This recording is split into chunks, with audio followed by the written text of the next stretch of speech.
So there are many issues I do talk to Congress about that have nothing to do with the issues I'm involved in, such as Lebanese politics, for instance. How to help Morocco achieve its agenda.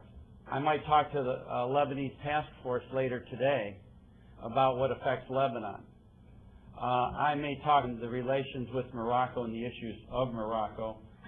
Number two, I do see the sophistication in the audience. I cited it early as an example with the Miami crowd, the Florida crowd, and I didn't mean to just say it only happens in Florida. I know it's happening all over the country.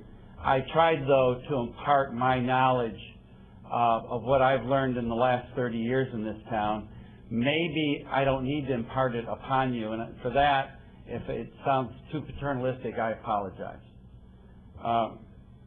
The next thing is I disagree with you on one thing, and that is the message and the issue. Quite frankly, Morocco has a lot of problems.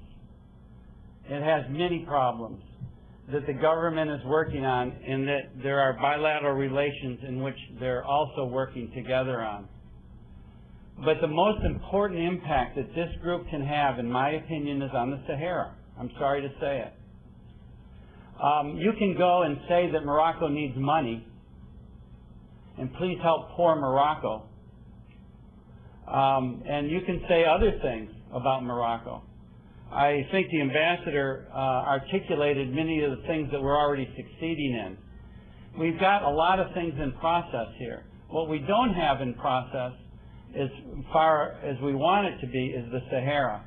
And I believe that if you talk about Morocco's reforms, if you talk about the humanitarian plight of people and what's happening there, you're also talking about Morocco overall.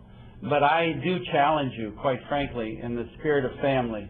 I do challenge you on focusing the issue, focusing the message, and being focused when you go in. Let me just tell you, I can tell you, the Lebanese, you get five Lebanese together, they have 10 different opinions. And in some ways, Lebanese Americans, and in some ways that's why they're not as effective as the Jewish lobby in this country. Because they go in their own places and argue and do different things. The Jewish lobby argues behind closed doors like we'll never see, that they never argue with themselves in front of anybody else. They've got a clear message and a clear point of view, whether we like it or not. Whether we like it or not. So what I'm trying to do is impart upon you the knowledge I have about how Washington works, whether we like it or not. And I happen to believe the most important message you could talk about is about the territorial integrity of Morocco, because that's where you're going to have the most effect.